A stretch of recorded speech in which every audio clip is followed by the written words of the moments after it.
MP police की DSP ने फिल्मी स्टाइल में देर रात को चेकिंग के दौरान एक व्यापारी की कार को रोका।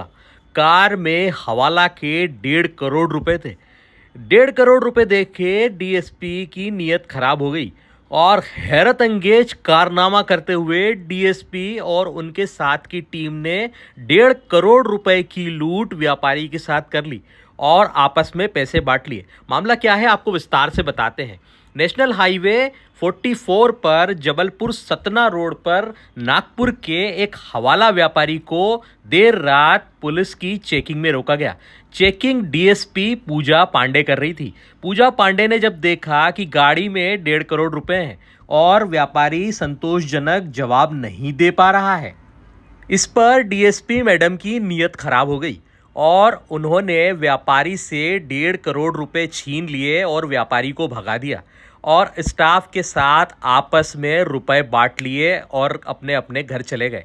लेकिन सुबह व्यापारी अचानक कोतवाली सिवनी पहुंचा और जाकर के पूरे घटनाक्रम की जानकारी दी। जब इस हैरत अंगेज कारनामे की जानकारी पुलिस के वरिष्ठ अधिकारियों को लगी तो उन्होंने तत्काल सर्चिंग करवाई और पुलिस कर्मियों के पास 1.5 करोड़ रुपए बरामद हो गए और यह 1.5 करोड़ रुपए उन्होंने डीएसपी पूजा पांडे के कहने पर ही व्यापारी से लूटे थे। फिलहाल डीजीपी ने डीएसपी पूजा पांडे समेत 9 पुलिसकर्मियों को सस्पेंड कर दिया है। एसडीपी सिवनी के द्वारा एक चेकिंग लगाई गई थी और चेकिंग के दौरान उन्होंने कुछ अवैध राशि जब्त की थी, अवैध धनराशि बड़ी मात्रा में राशि जब्त की थी, लगभग 1.5 करोड़ के लगभग की राशि थी और उसकी विधिवत कार्रवाई नहीं की गई और नहीं वरिष्ठ अधिकारियों को सूचना दी गई।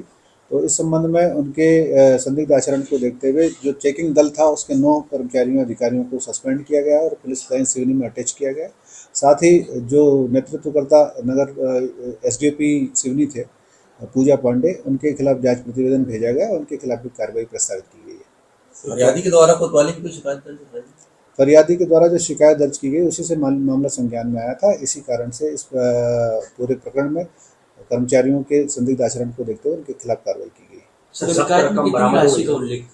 शिकायत में लगभग 3 करोड़ की राशि का उल्लेख है, जबकि जब्ती जो हुई थी वो 1 करोड़ 45 लाख की थी और वो 1 करोड़ 45 लाख जब्ती की विधिवत कार्रवाई नहीं की गई, इसी कारण कार्रवाई की गई। सर, फिलहाल सीएसपी को हटा दिया गया है या फिर अभी वर्तमान में पोस्टिंग और वर्तमान में